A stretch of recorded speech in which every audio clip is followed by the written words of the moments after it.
Since our establishment in 1974, DAWS fosters have played a fundamental role in saving countless lives. Sadly, across the country, close to 1 million adoptable animals are euthanized each year. Pregnant cats and dogs are most vulnerable due to the resources required for their care. The shelter is not an ideal place for raising young kittens and puppies due to their fragile immune systems. Fortunately, Kitten Academy and WAG's Doggy Daycare provide a safe and clean environment to care for these babies until they are ready for adoption. They join a team of 160 devoted fosters, making a difference each day. I'm Chris. A lot of people call me Mr. A, and I run Kitten Academy, but we're really just fosters for DAWS. That's what we do here.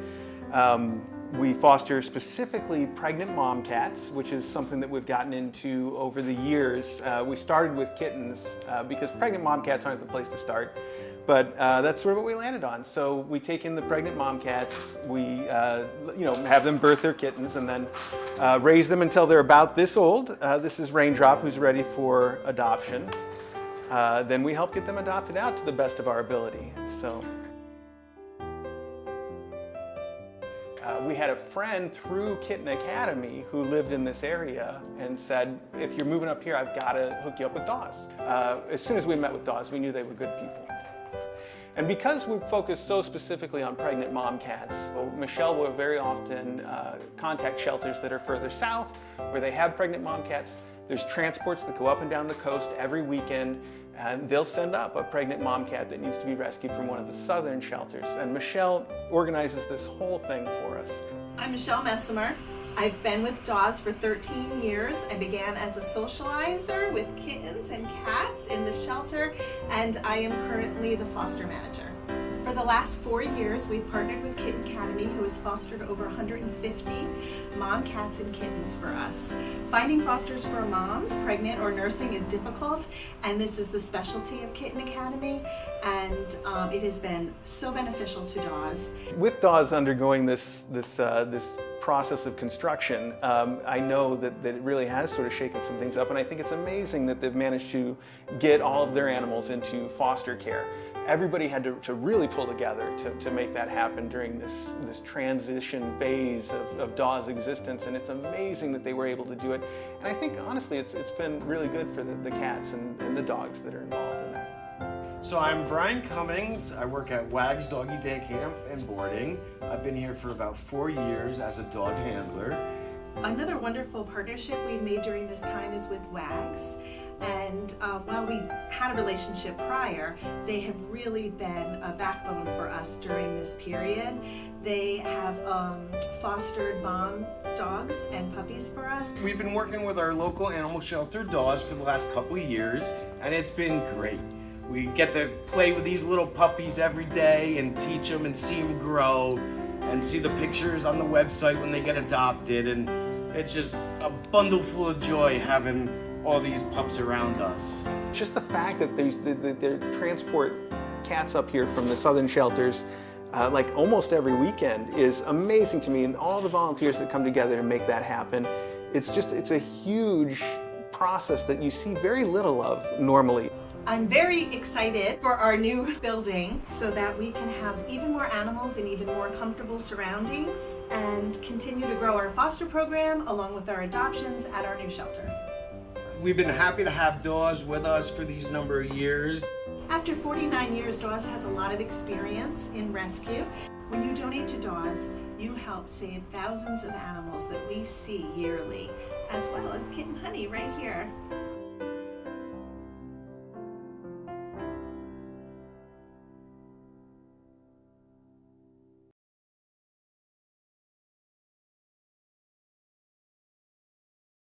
Deuce was a little stray beagle who came to DAWS in 2021 from Kentucky. Shelter life proved difficult for him. He would refuse to return to his kennel, he wasn't eating well, and was adopted 3 times and returned. Each time he returned, more sad and anxious than the last. I've seen a lot of animals come in and they've needed a little extra TLC. And a lot of that can be maybe they've never lived in a home, maybe they have never gotten to be really around people. But seeing that they come in and we're able to rehabilitate them, work with them, With a good training plan, patience, and hard work from the DAWS team, Deuce was on his way to finding his forever home. My name is Jen. This is my husband, Bob. We live in Fairfield, Connecticut, and we adopted Cooper. Well, we talked a while about getting Finley's brother or sister, just so she wasn't alone all the time. And Jenny's cousin posts pictures of dogs all the time. One day she posted Deuce, and I saw his picture and fell in love with his face. In August, we finally decided to put in an application. My name is Mackenzie Strang. I live in Bethel, Connecticut. I have been around with DAWS since about 2018. He was a very interesting dog. He needed a lot of hands-on work and trust. We were looking for somebody that was willing to put in that work, you know?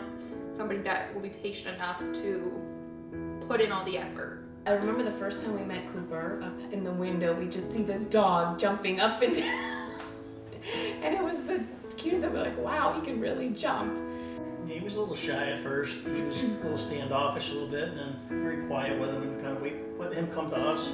And then he wanted to play a little bit, so we played a little bit. In November of 2021, we had our trainer took home Cooper to work with him because it was just after one of his returns. When I was told about it, I was a little apprehensive and nervous, but you know, I said, we have to try. We have to go see him. I felt so confident in Cooper's family when they continued to come visit him, and come every single Sunday. We would always text. I'd be like, I'm on my way, and they were all so excited. Every Sunday, she brought him to our house to make sure that, you know, he was comfortable with us. So special knowing that he had such a family that was wanting him. But we knew how important it was to build that relationship with him and get him comfortable, and we were willing to do whatever it took to make that happen because we wanted to give him a good home. He didn't sleep a whole lot the first night he was here. We were up and down. Second night, he kind of slept through the whole night, and now he just sleeps all the time, and sometimes he doesn't even want to get up. So. Once he learned that he would sleep on a king-size bed every night. Yeah, he was good. He was good. Cooper is doing amazing. I see him online all the time. He has an Instagram with his sister, and you couldn't have asked for any better story. We made a promise to Cooper when he came that Christmas. We promised him that we would not let him down. Promised him that we would make this work no matter what, that he was here to stay. Just giving a dog or a cat a second chance to have a good home, be part of the family, and certainly he's become part of our family since he's been here.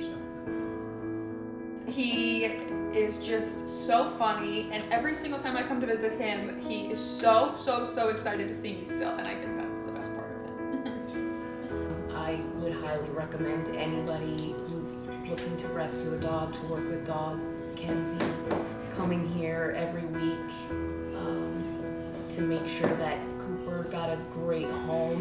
The Cooper story doesn't happen with the Smiths if Mackenzie's not part of the story. She went above and beyond to try to make sure that he has a home here. Above and beyond.